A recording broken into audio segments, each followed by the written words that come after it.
फक चोटिया हो गयो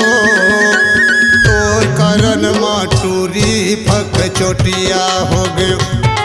फक चोटिया हो गयो तोर करन माटूरी फक चोटिया हो गयो आओ तोर करन माटूरी फक चोटिया हो गयो आओ तोर करन में वर्षा फक चोटिया हो गयो।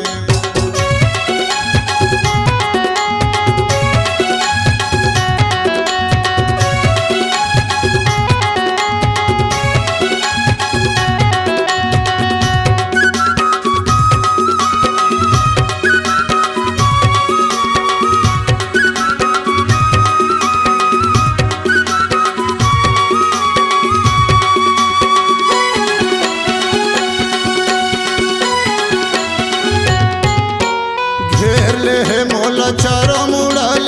जैसे करिया बादर वो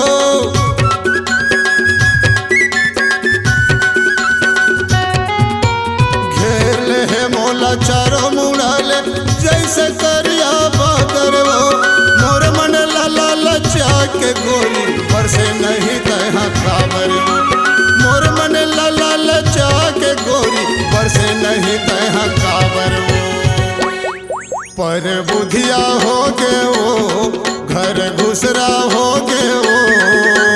तोर कारण माटूरी फक चोटिया हो गए फक चोटिया हो गए वो तोर कारण माँ गोरी फक चोटिया हो गए आओ तोर कारण में रानी फक चोटिया हो गए।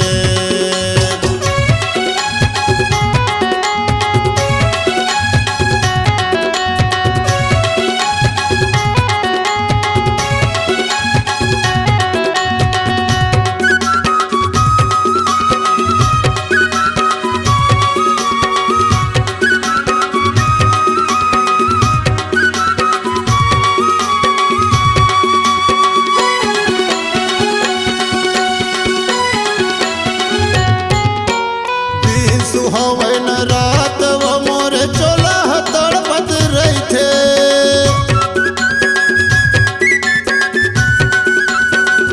दिन सुहावन रात वो मोर चोला तड़पत रही थे मोर हृदय के भीतरी मतोर माया के आगी खबर थी मोर हृदय के भीतरी मतोर माया के आगी खबर थी बैहा भूतहा हो गए वो नीचट कोड़िया हो गए वो तोर कारण माटूरी फक चोटिया हो गए फक चोटिया हो गए वो तोर कारण में गोरी फक चोटिया हो गए तोर कारण माँ गोरी फक चोटिया हो गए तोर कारण में वर्षा फक चोटिया हो गए